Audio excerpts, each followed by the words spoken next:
Happy New Year and welcome to this special edition of News Watch 10 as we recap the 2008 year in sports. Along with my partner Jeremy Rao, I'm Jeremy Babin, and you know, JR, we have been blessed so far this year with a great showing of sports here in Northwest Georgia. Yeah, you know what, JB, it has been a great year, and it's funny because we've only been here, let's see, I've been here I think 3.5 months now. You've been here about 4, but I'm just excited to see what's going to happen in 2009 for sure. It'll be exciting. You know, sad to see 2008 go, but obviously there's a lot to look forward to in 2009.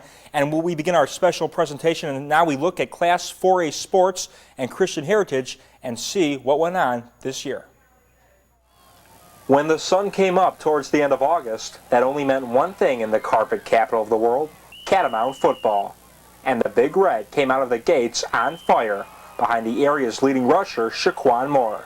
Dalton won their first 5 games by an average of 23 points. But no game was more memorable than Halloween night, when the Catamounts defeated Northwest for the 4th straight year in front of a packed house, and former Dalton quarterback and current St. Louis Cardinals pitcher Mitchell Boggs was honored before the game. But the football team wasn't the only one with a memorable 2008. Behind the dual combination of Emily Clark and Emily Broderick, the Catamounts finished with a 26-16 overall record.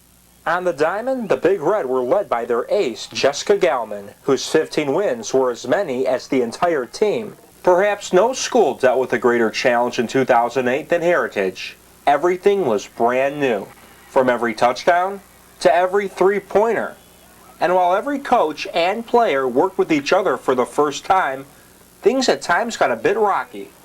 But the motto for each coach remained the same: improvement. And the foundation started at Catoosa County has been set for years to come.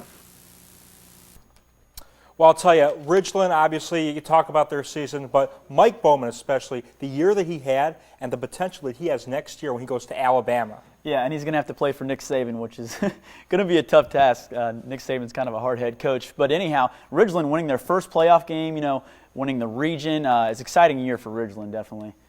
Absolutely, and you know, Southeast, obviously, you got to give props to them. The David Crane era, the first year that they implemented the spread offense, maybe not produced the record that they had hoped, but you know, the numbers speak for themselves on offense, and you have to think what they're going to happen next year. They're going to have a lot of incoming freshmen. Yeah, absolutely. And for Southeast, they didn't have the year they wanted to. Of course, in the football season, the basketball season for the boys at least hasn't started off too well, but you know there's good things to come for the new head coaches there, David Crane and Coach Joey Bryson for the basketball team. And then, of course, we have to finish up at least talking about Heritage, the new school. What a great school that is out there. You know, everything is brand new. I mean, you just look around. It's like walking into everything that's just so new. It's really exciting. And the gym, it's got the whole, like, scoreboard up top. Absolutely beautiful gymnasium. It's like state-of-the-art. I mean, it'd be like a college, facility there, but it's just great. And, it's tough to expect a good record from a new program, but you know what?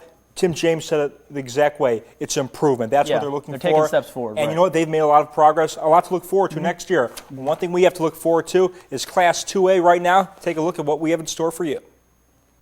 Thanks for staying with us with a special News Watch 10 edition as we recap the 2008 year in sports. Now here's that special edition of Class 2A that we promised you. What a season Calhoun had. You know, they didn't get and win the championship like they did last time in 1952. Right. And I talked to Jimmy Prater, one of the defensive ends on the 52 team. He said that this team of 2008 would have smoked the 52 team. So maybe this team may have been the best possibly of all the Calhoun teams. But you know what, even though they didn't win it, just getting there, playing Buford, a team that hadn't lost in 2 years, congrats to Coach Lamb and everything that his team's done. Yeah, everyone was so proud of them, too. You know, they started off 1-2, and I talked to the seniors about this, a bunch of the guys, Rhett Jackson and some of them. They were like, no one thought we were going to go, anywhere this year. To start out 1-2 and finish the way they did. Didn't get a championship, but still a great year. Another great season, of course, a record season for Sonoraville. Starting out 6-0. They ended up going 7-3. Not the best finish they would have expected, but they'd only had one win in the first 2 years before that, and to start out 6-0 and finish the way they did, just a great season for Sonoraville all around. And you got to give credit to Chuck King and what the coaching staff at Sonoraville did all season long, having their team prepared each game, knowing what the other team that they're going to face. I mean, he knew exactly what team that they were going to face, the type of style of football they were going to run. Very organized, and Sonoraville definitely a team that you're going to look for in the upcoming years to be a dominant force in in the area. Yeah, certainly a great year all around for Class 2A, but hey, we still got a few more things to talk about, so stick with. But seriously, JB, what were some of your favorite sports moments from this year? You know, when I first started here back in August, seeing Murray County win their first game of the season against East Hall, hadn't won a game since 2005. Right, you only been here like a week at that Yeah, I had point, only been right? here a week, and just seeing, we saw the highlights there, fans coming on the field. Now, it was only the only game they won all season, but still, what just a giant hump off their backs, to finally get that first win, playing in the new region. So obviously, that was such an important game for them. That was the game that they thought of on day one, of training camp, and that, and also Mitchell Boggs, the St. Louis Cardinal pitcher, right. Dalton High School graduate, the quarterback of the last team to go to the state championship game, having his number retired before the Dalton Northwest game. Yeah, of course, Mitchell's a great guy too. I know we did the studio interview with him. Such a nice guy. It was nice of him to join us as well. I got to say my favorite sports moment is more of a recent one, kind of mid-December.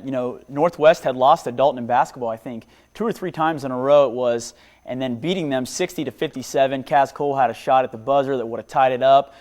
Fans went on the court. It was crazy. Northwest kind of needed a revenge win against Dalton, really needed that. And then not really a great sports moment specifically, but more or less just a great season. Sonoraville, what a great story. Coming in for me this year, I'd heard about how bad they were, and I picked them to win, I think, the first 5 or 6 weeks in a row, and Cedric laughed at me, and everyone laughed at me. But it was just really a great season. And speaking of great seasons, how about the Falcons, It's amazing what Matt Ryan, the Falcons, a little bit of criticism for taking Matt Ryan. They could have maybe taken Glenn Dorsey. Right. Always a risk going with the quarterback, but what did he do? He just came in, pretty much led an expansion team to the playoffs. Yeah, third overall pick, yeah. After what happened with the Mike Vick the previous year, yeah. And the Petrino thing, what a job, the Falcons did. What a job Georgia Tech did. And there's another. Oh, Paul Johnson, yeah. Paul Johnson coming in from Navy. He's got the perfect option. A lot of criticism for Georgia Tech, especially one of the most amazing things was at the end of the year, Georgia was definitely a favorite to beat Georgia Tech, and Georgia Tech went in there and got it done, and just everything they've done, playing in the Chick-fil-A Bowl, 9-3, unbelievable season. And beating Georgia, something they hadn't done in 8 years, and now they're coming into the Chick-fil-A Bowl as the favorite against the defending national champions. And just what the triple option offense, no one really knew if it could work. Paul Johnson, he proved it could. Yeah, well, Nesbitt and Dwyer made it work too. A little help there. Well, that'll be it for this special edition of Newswatch 10 Sports as we recap the 2008. But before we leave you tonight, we'd like to leave you with a final look at some of the best moments in 2008.